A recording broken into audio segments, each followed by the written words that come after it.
In the process of understanding our reality, I would really like to introduce to you the communication model.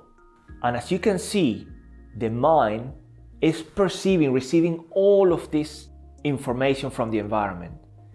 Billions of bits of information coming through our senses, our five senses, our VACOG, our visual, our auditory, our gustatory, olfactory, and kinesthetic, right?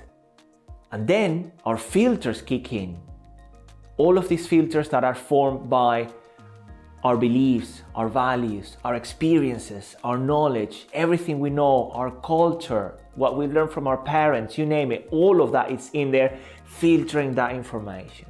So the mind with those filters is doing three things.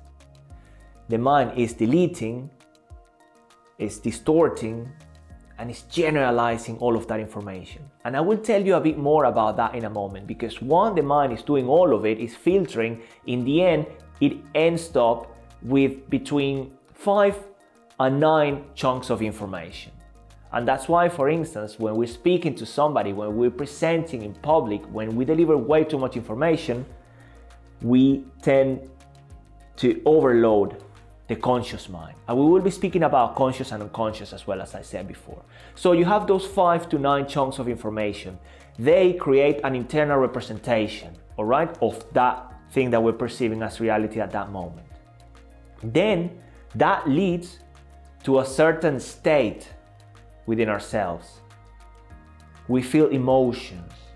And then it's followed by our physiology.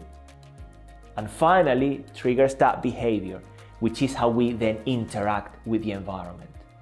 So as you can see, it's that cycle. Information coming in, it gets filtered, I get my internal representation, I get that state, that emotion, that physiology, and then I go and react. And that happens every time we come into contact with another person, when we're in front of an audience, you name it. When we wake up and it's raining outside, all of that, that's the process that's happening.